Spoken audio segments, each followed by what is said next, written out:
it all into perspective. Early this morning, it was still pretty chilly. I mean, it was actually downright cold. You needed a coat as you headed out the door. Early on today, on your way to work or school, we had temperatures getting down near freezing. Not quite there in Odessa, Midland, but just barely. 33 degrees early on today. We definitely did have some freezing temperatures for the rest of us. 32 in Hobbs, Wink, Seminole, Snyder. We had a lot of areas dropping down below that freezing mark. Big picture, though, that's actually right around where we're supposed to be. We'd expect those lows to be getting down just a hair below freezing. We're pretty close there early on today. It's the highs where we've got that separation between average and reality. We were way above average today, full 8 degrees over what we'd expect for this time of year.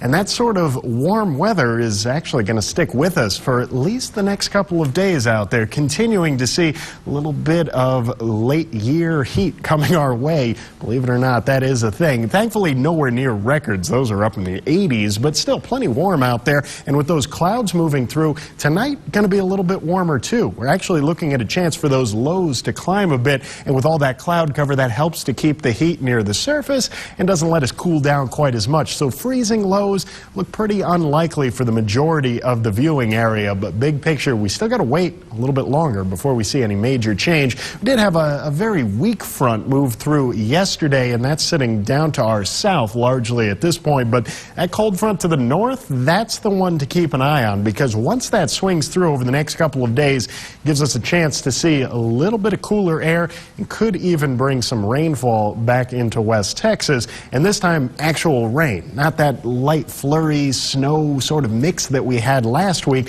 but this time just some of those showers making their way through. This isn't going to be the next couple of days, though. Tomorrow, Wednesday, still staying pretty dry, just dealing with some clouds out there. You can see most of that is off to the east. That's where they're also seeing some of that rainfall down along the Gulf Coast into Louisiana, Mississippi. But for us, staying clear, staying pretty dry, and going to continue to see a decent amount of sunshine over the next couple of days.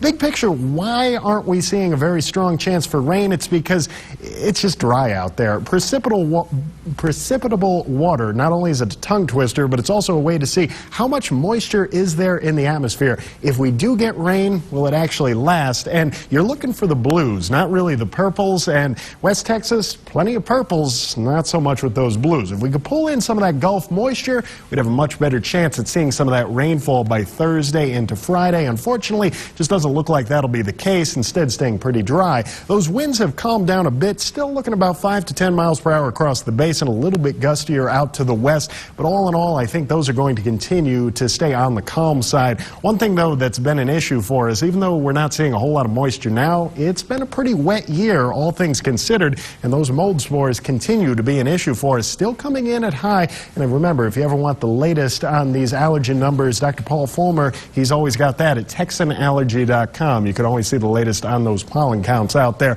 Now, big picture, next couple of days, staying on the warm side, and that's exactly what we're going to see. Overnight tonight, looking at those lows only dropping down into the mid-30s, lower 40s across the northern basin, and then getting back into those 60s for most of us off to the north. I-20, same story. We're looking at upper 30s, lower 40s for those overnight lows, and then mid-60s, hey, even some 70s for those highs tomorrow. Trans-Pecos, even warmer than that, getting into the mid-40s early tomorrow morning, and then 70, 73 in Balmorhea, 71 Bakersfield, all the way up to 75 down in Sanderson. Davis Mountains could have a couple of freezing lows into those higher elevations, but for the most part, staying on the warm side and seeing some more of those 70s into our afternoon out there tomorrow. Next few days, staying on the warm side, but we do have that cold front swinging down before too much longer. Thursday brings a little bit of relief down into the 50s and a very slight chance for some rainfall. Then we warm right back up, 70 Friday, 65 Saturday,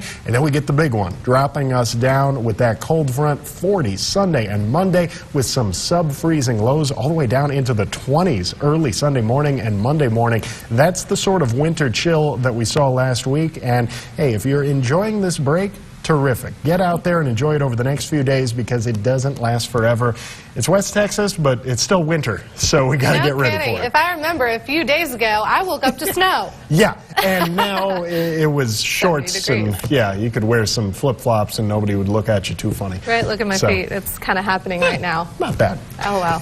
All right, John, thank you.